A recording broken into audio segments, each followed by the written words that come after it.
70 kilo ഉള്ള ഈ ഫോട്ടോയിൽ കാണുന്ന ഞാൻ വെറും 2 മാസം കൊണ്ടാണ് 50 കിലോ ആയിട്ട് കുറഞ്ഞത്.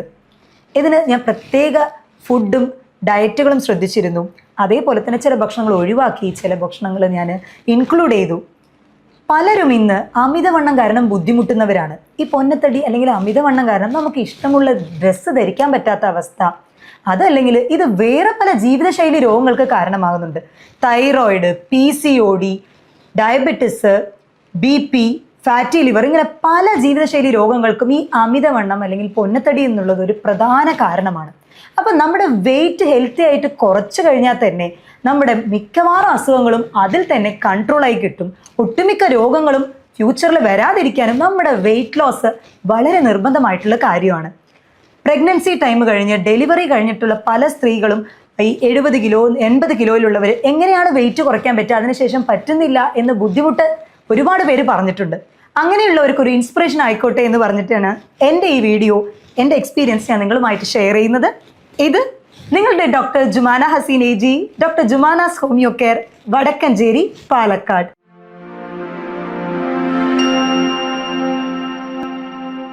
അമിതവണ്ണം, ഒബിസിറ്റി ഇന്നത്തെ ഒരു ജീവിതശൈലിയിൽ വന്ന മാറ്റങ്ങൾ കാരണം ഒട്ടുമിക്ക ആളുകളും സെഡൻഡറി ലൈഫാണ്, നമ്മൾ ഇരുന്നുകൊണ്ട് തന്നെ ജോബ് ചെയ്യുന്നവരാണ്. എന്നാൽ പരമാവധി ഈ ഒരു ആളുകൾക്ക് എക്സസൈസ് ചെയ്ത് വെയിറ്റ് കുറയ്ക്കാനായിട്ട് ബുദ്ധിമുട്ടായിരിക്കും. എന്നാൽ എൻ്റെ ഒരു കാര്യം പറയുകയാണെങ്കിൽ, ഞാൻ എക്സസൈസ് അത്ര അധികം ചെയ്തിട്ടില്ല, വളരെ മിതമായിട്ടുള്ള രീതിയിലാണ് ചെയ്തിട്ടുണ്ടായിരുന്നത്. ആഫ്റ്റർ ഡെലിവറി ആയതുകൊണ്ട് തന്നെ ഒരുപാട് ഭാരിച്ച എക്സസൈസുകളൊന്നും ചെയ്യാൻ പറ്റിയില്ല. എന്നാൽ ഭക്ഷണത്തിൽ ചില കാര്യങ്ങൾ ഞാൻ ഇൻക്ലൂഡ് ചെയ്തു, അതേപോലെ ഭക്ഷണത്തിൽ ചില കാര്യങ്ങൾ ഒഴിവാക്കി വെള്ളം ധാരാളം കുടിക്കാനായിട്ട് ശ്രദ്ധിച്ചു. ഈ പൊന്നത്തടി അതേപോലെ ഒബിസിറ്റി എന്ന് പറയുന്നത് നമുക്കൊരു കോംപ്ലക്സ് ഉണ്ടാക്കുന്ന കാര്യം കൂടിയാണ്. കാരണം ആഫ്റ്റർ ഡെലിവറി പല സ്ത്രീകൾക്കും നമുക്ക് കണ്ണാടിയിൽ കണ്ടു കഴിയുമ്പോൾ തന്നെ നമുക്ക് നമ്മളെ തന്നെ ഒരു കോൺഫിഡൻസ് ഇല്ലാത്ത പോലെ, പഴയ ഡ്രസ്സുകളൊന്നും ഇടാൻ പറ്റുന്നില്ലല്ലോ, ഏജ്ഡ് ആയോ എന്നുള്ളൊരു കോൺഫിഡൻസ് ലോസ് ഒക്കെ എനിക്കുണ്ടായിരുന്നു. അപ്പോൾ അങ്ങനെ ഒരു ഇതിൽ ഞാൻ എൻ്റെ ബേബിക്ക് ഒരു 1.5 years ആയപ്പോൾ, കാരണം ഈ ആഫ്റ്റർ ഡെലിവറി ഞാൻ പറയാൻ കാര്യം, പലരും ഫീഡിങ്ങിൻ്റെ ടൈമിൽ വെയിറ്റ് ലോസ് ചെയ്യാനായിട്ട് നോക്കും.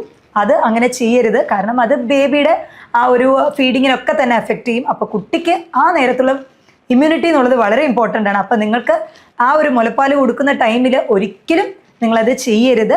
ആഫ്റ്റർ ദാറ്റ് നമ്മൾ ഫീഡിംഗ് ഒക്കെ നിർത്തി കഴിയുമ്പോൾ, എന്നിട്ടും ചിലർക്ക് എന്താ പറയുക, ഭക്ഷണം കഴിച്ച ശീലം കൊണ്ടായിരിക്കണം വെയിറ്റ് ലോസ് അത്ര പെട്ടെന്ന് ആവില്ല. പിന്നെ നമ്മളത് ഫ്രീക്വൻ്റ് ആയിട്ട് ഭക്ഷണം കൂടുതൽ കഴിക്കാൻ തന്നെ തുടങ്ങും. അത് അമിതമായിട്ട് നമ്മുടെ ശരീരത്തിൽ കൊഴുപ്പ് അടിഞ്ഞുകൂടി അത് കഴിഞ്ഞിട്ടാണ് പലർക്കും PCOD, തൈറോയിഡിൻ്റെ പ്രശ്നങ്ങൾ, ചിലർക്ക് ഷുഗർ, ഇനി 30കളിലും 40കളിലും ചില സ്ത്രീകളിലും അതേപോലെ പുരുഷന്മാരിലും BP-യും കണ്ടുവരുന്നതിന് പ്രധാന കാരണം ഈ അമിതവണ്ണം തന്നെയാണ്. അപ്പം അത് കുറയ്ക്കാനായിട്ട് നമ്മൾ ചെയ്യേണ്ട ചില കാര്യങ്ങളുണ്ട്. നമ്മൾ ഭക്ഷണം കഴിക്കുന്ന ടൈം നമ്മൾ ഭക്ഷണത്തിൻ്റെ ക്വാണ്ടിറ്റി, ചിലർക്ക് കുറച്ച് ഭക്ഷണം കഴിച്ചാലും ദേഹത്തിൽ പെട്ടെന്ന് പിടിക്കുന്ന പ്രകൃതമായിരിക്കും. അതായത് അവരുടെ മെറ്റബോളിക് റേറ്റ് വളരെയധികം കുറവായിരിക്കും. എന്നാൽ മെറ്റബോളിക് റേറ്റ് കൂടുതലുള്ളവരാണെങ്കിൽ എത്ര കഴിച്ചാലും അവർക്ക് ദേഹത്തിൽ ഒട്ടിപ്പിടിക്കുകയില്ല. നമ്മൾ തന്നെ ചിലരെ നോക്കാറുണ്ട്, എത്ര കഴിച്ചാലും അവർ മെലിഞ്ഞുകൊണ്ട് തന്നെ ഇരിക്കും, അവരുടെ ദേഹത്ത് അത് കാണില്ല. എന്നാൽ പച്ചവെള്ളം കുടിച്ചാൽ പോലും തടിക്കുന്ന പ്രകൃതമുള്ളവരുണ്ട്. അപ്പോൾ നിങ്ങൾ ശ്രദ്ധിക്കേണ്ടത്, നിങ്ങൾ കഴിക്കുന്ന ഭക്ഷണങ്ങൾ കാലറി കണ്ടൻറ്റ് വളരെയധികം ബാലൻസ്ഡ് ആയിട്ട് കഴിക്കാനായിട്ട് ശ്രദ്ധിക്കുക. ഈ അരിഭക്ഷണം എന്ന് പറയുന്നത് നമ്മുടെ കേരളീയരുടെ വളരെ പ്രിയപ്പെട്ട ഒന്നാണ്. എന്തായാലും 3 നേരത്തിൽ അരിഭക്ഷണം ഉണ്ടാവും. രാവിലെ ആണെങ്കിൽ ഇഡ്ഡലി, ദോശ, അല്ലെങ്കിൽ പുട്ട്, കടലക്കറി, അപ്പം, മുട്ടക്കറി. ഇനി ഉച്ചയ്ക്കാണെങ്കിൽ ചോറ്, അതും നല്ല മട്ടേരി ചോറായിരിക്കും. രാത്രിയാണെങ്കിൽ എഗെയിൻ ഒന്നെങ്കിൽ കഞ്ഞി അല്ലെങ്കിൽ ചോറ്. അപ്പം 3 നേരം അരിഭക്ഷണം കഴിച്ചു കഴിഞ്ഞാൽ നമ്മൾ ഈ കൊഴുപ്പ്, നോൺ വെജ് ഇതൊക്കെ കഴിക്കുന്നതിനേക്കാൾ അപകടകാരിയാണ് ഈ ഒരു അരിഭക്ഷണം കഴിക്കുന്നത് എന്ന് പറയുന്നത്. അപ്പം അത് ഞാൻ ഒരു നേരത്തേക്ക് മാത്രമാക്കിയിട്ട് വെട്ടിച്ചുരുക്കി. ഈ ഒരു നേരം എന്ന് പറയുന്നത് ഉച്ചയ്ക്ക് എന്നും കഴിച്ച് ശീലിച്ചത് കൊണ്ട് ഉച്ചയ്ക്ക് ഒരു നേരം മാത്രം ഞാൻ അരിഭക്ഷണം കഴിക്കാനായിട്ട് ശ്രദ്ധിച്ചു. അതും അതിൻ്റെ കണ്ടൻറ്റ് മാക്സിമം കുറച്ചു. അതായത് ഒരു ചെറിയ കപ്പ് 250 ഗ്രാം ആ ഒരു ലെവലിൽ ചെറിയൊരു കപ്പ് മാത്രമാണ്, ഒരു ചെറിയ ബൗൾ റൈസ് മാത്രമാണ് എടുക്കാറുണ്ടായിരുന്നത്. പക്ഷേ അതിൻ്റെ കൂടെ ഈ മീൻ, മുട്ട, അതേപോലെ ഇപ്പോൾ ബീഫോ മട്ടൺ അതൊക്കെ ഞാൻ അത്യാവശ്യം എടുക്കുമായിരുന്നു. പിന്നെ ഇത് ബാലൻസ് ചെയ്യാനായിട്ട് നമുക്ക് കോൺസ്റ്റിപ്പേഷൻ ഒഴിവാക്കണമല്ലോ. എസ്പെഷ്യലി പ്രഗ്നൻസി ഡെലിവറി കഴിഞ്ഞ ടൈം ആയതുകൊണ്ട് കോൺസ്റ്റിപ്പേഷൻ ഒഴിവാക്കാൻ വേണ്ടിയിട്ട് ഫൈബർ എന്തായാലും അതിൽ ഇൻക്ലൂഡ് ചെയ്യുമായിരുന്നു. അപ്പോൾ നമ്മൾ നാരടങ്ങിയിട്ടുള്ള ഫ്രൂട്ട്സുകൾ, പഴങ്ങൾ, അല്ലെങ്കിൽ ചീര, പൈനാപ്പിൾ ഇതൊക്കെ റെഗുലറായിട്ട് ഇൻക്ലൂഡ് ചെയ്യുമായിരുന്നു. ഭക്ഷണത്തിൽ omega-3 ഫാറ്റി ആസിഡ് അധികം അടങ്ങിയിട്ടുള്ള മീനുകൾ, ചെറുമത്സ്യങ്ങൾ അധികമായിട്ട് ഉൾപ്പെടുത്തിയിട്ടുണ്ടായിരുന്നു. ഭക്ഷണം കഴിക്കുന്നതിന് മുന്നേ ഞാൻ എൻ്റെ ഒരു പ്രകൃതം എന്ന് പറയുന്നത്, ആഫ്റ്റർ ഡെലിവറി ഒരുപാട് ഭക്ഷണം കഴിക്കുന്ന ഒരു കൂട്ടത്തിലായിരുന്നു. ഞാൻ അത്യാവശ്യം നല്ലോണം കാലറി ഇൻടേക്ക് ചെയ്തിരുന്ന ആളായിരുന്നു. അപ്പോൾ അത് പെട്ടെന്ന് കുറയ്ക്കുക എന്ന് പറയുന്നത് പോസിബിൾ അല്ല. കാരണം നമ്മുടെ കുടലും ശരി ആമാശയവും നമ്മൾ ഈ കഴിച്ച ആ ഒരു ഇതിനോട് അഡാപ്റ്റഡ് ആയിരിക്കും. അപ്പോൾ പെട്ടെന്ന് നമ്മൾ നമ്മുടെ കണ്ടന്റ് കുറയ്ക്കുമ്പോൾ വിശപ്പ് ഇങ്ങനെ ഇടയ്ക്കിടയ്ക്ക് വന്നുകൊണ്ടേയിരിക്കും. അപ്പോൾ ഞാൻ ഭക്ഷണം കഴിക്കാൻ പോകുന്നതിന് ഒരു അരമണിക്കൂർ മുന്നേ എൻ്റെ വയറ് ഒരു പകുതിയോളം ഞാൻ വെള്ളം കൊണ്ട് ഫില്ല് ചെയ്യും, നന്നായി വെള്ളം കുടിക്കും, എന്നിട്ടാണ് ഞാൻ ഭക്ഷണം കഴിക്കാൻ പോകുള്ളൂ. അപ്പോൾ ഓട്ടോമാറ്റിക്കലി കുറച്ച് കഴിക്കുമ്പോൾ തന്നെ വയറ് ഫില്ലിംഗ് ആയിട്ട് തോന്നിക്കും. പിന്നെ എഗെയിൻ വിശക്കുന്ന സമയത്ത് ഞാൻ സ്നാക്സ്, ഫ്രൈഡ് ഐറ്റംസ് അങ്ങനെയൊക്കെ കഴിച്ചിരുന്ന ശീലമുണ്ട്. അതൊക്കെ പരമാവധി ഒഴിവാക്കി ജ്യൂസ് ആയിട്ട് കഴിക്കുന്നത് ഒഴിവാക്കി. കാരണം ഈ ജ്യൂസ് പുറത്തുനിന്ന് വാങ്ങിക്കുന്നതിലൊക്കെ ഹൈ ഫ്രക്ടോസ് കോൺ സിറപ്പ് ഉണ്ട്. സോ ഇത് ഒരു ആർട്ടിഫിഷ്യൽ സ്വീറ്റനിങ് ഏജന്റാണ്. പെട്ടെന്ന് നമുക്ക് സ്വീറ്റ് കിട്ടാൻ വേണ്ടിയിട്ട് അവർ എളുപ്പത്തിന് വേണ്ടി വളരെ ചീപ്പായിട്ട് അവൈലബിൾ ആവുന്നതാണ് ഈ ഹൈ ഫ്രക്ടോസ് കോൺ സിറപ്പ് എന്ന് പറയുന്നത്. ഇത് ഫാറ്റി ലിവർ പോലുള്ള അപകടകാരിയായിട്ടുള്ള പ്രശ്നങ്ങൾ ഉണ്ടാക്കാൻ മെയിൻ കാരണക്കാരനാണ്. അതുകൊണ്ട് തന്നെ പരമാവധി ഈ പാക്കഡ് ടിൻഡ് ആയിട്ടുള്ള ജ്യൂസുകളൊക്കെ ഒഴിവാക്കി ജ്യൂസായിട്ട് അടിച്ചു കുടിക്കുന്നത് തന്നെ ഒഴിവാക്കിയിട്ട് പഴങ്ങൾ അതേപടി കഴിക്കാനായിട്ട് ശ്രദ്ധിച്ചു.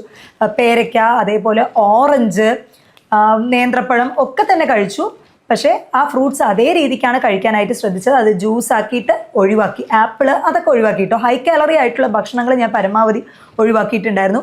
കുക്കുംബർ അത് ഓൾമോസ്റ്റ് 0 കാലറി ആയിട്ടാണ് കണക്കാക്കപ്പെടുന്നത്, ഈ വെള്ളരിക്ക അല്ലെങ്കിൽ കക്കിരിക്ക എന്ന് പറയുന്നത്. അപ്പോൾ അത് അധികം ഇൻക്ലൂഡ് ചെയ്തു. കാരണം അത് നമ്മൾ ഹൈഡ്രേറ്റഡ് ആയിട്ട് വെച്ചിരിക്കും. മാത്രമല്ല അത് എപ്പോഴും ഫില്ലിംഗ് ആയിരിക്കും. അത് കുറച്ച് കഴിക്കുമ്പോൾ തന്നെ നമുക്ക് ഫില്ലിംഗ് ആവും, ജലാംശം കൂടുതലായതുകൊണ്ട്. അപ്പോൾ അതുകൊണ്ടുള്ള സാലഡുകൾ പ്രിപ്പയർ ചെയ്ത് കഴിക്കുമായിരുന്നു ഞാൻ. അതായത് വെള്ളരിക്കയും അതിൽ കുറച്ച് തൈര് ആഡ് ചെയ്തിട്ട്, പിന്നെ പ്രോട്ടീനിന് വേണ്ടിയിട്ട് നമ്മൾ ഈ വെളുത്ത കടല, അത് വളരെയധികം ചെന്നാക്കടല എന്ന് പറയുന്നത് വളരെയധികം പ്രോട്ടീൻ അധികം നിറഞ്ഞതാണ്.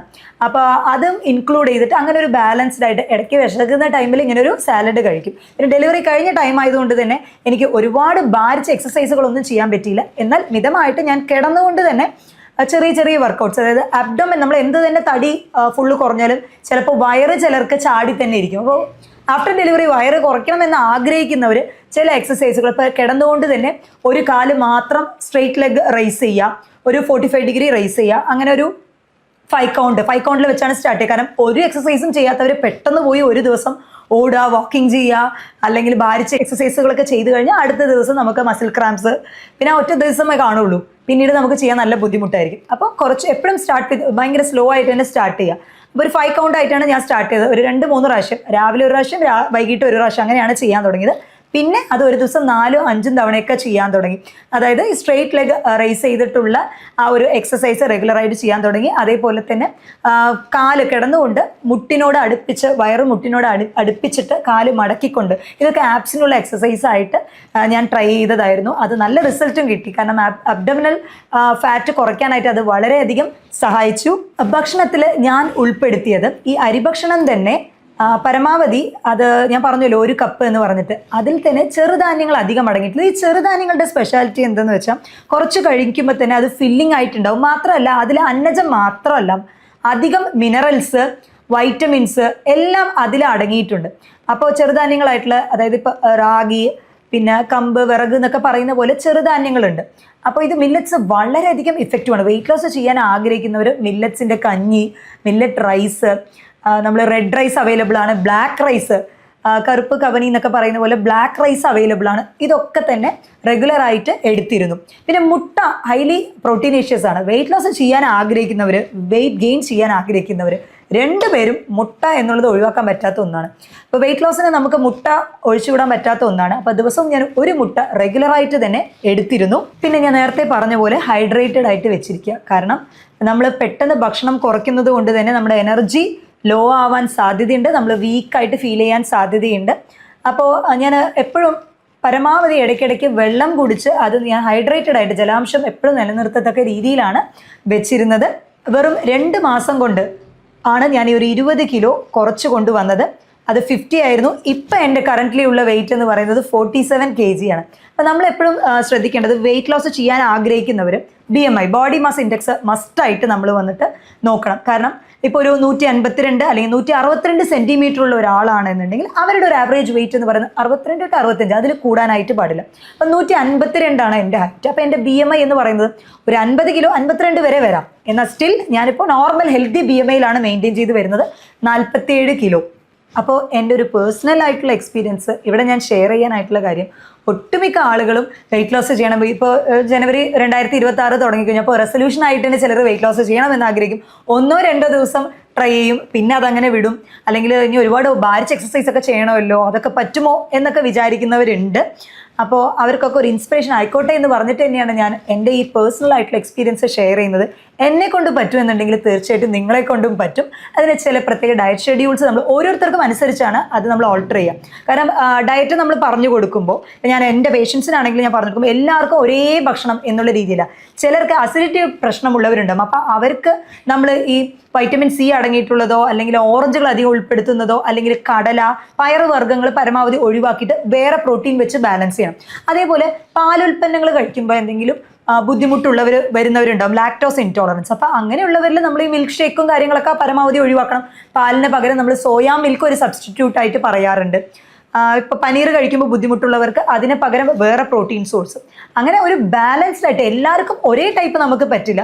ഓരോരുത്തരും ഇൻഡിവിജ്വൽ ആയിട്ട് എന്താണോ അവരുടെ ദേഹപ്രകൃതം അതിനനുസരിച്ചായിരിക്കും നമ്മൾ ഡയറ്റ് ഷെഡ്യൂൾ ചെയ്ത് കൊടുക്കുന്നത്. അപ്പോൾ എന്നെ പോലെ നിങ്ങൾക്കും നല്ല ഹെൽത്തി ആയിട്ട് വെയിറ്റ് ലോസ് ചെയ്യണമെന്ന് ആഗ്രഹമുണ്ട് എന്നുണ്ടെങ്കിൽ താഴെ തന്നിട്ടുള്ള ഈ വാട്സപ്പ് നമ്പറിൽ കോൺടാക്ട് ചെയ്യാം. മറ്റൊരു ഹെൽത്ത് ടോപ്പിക്കുമായിട്ട് വീണ്ടും കാണാം. ഇത് നിങ്ങളുടെ doctor Jumana Haseen AG, doctor Jumana's homeo care, Vadakkanchery, Palakkad.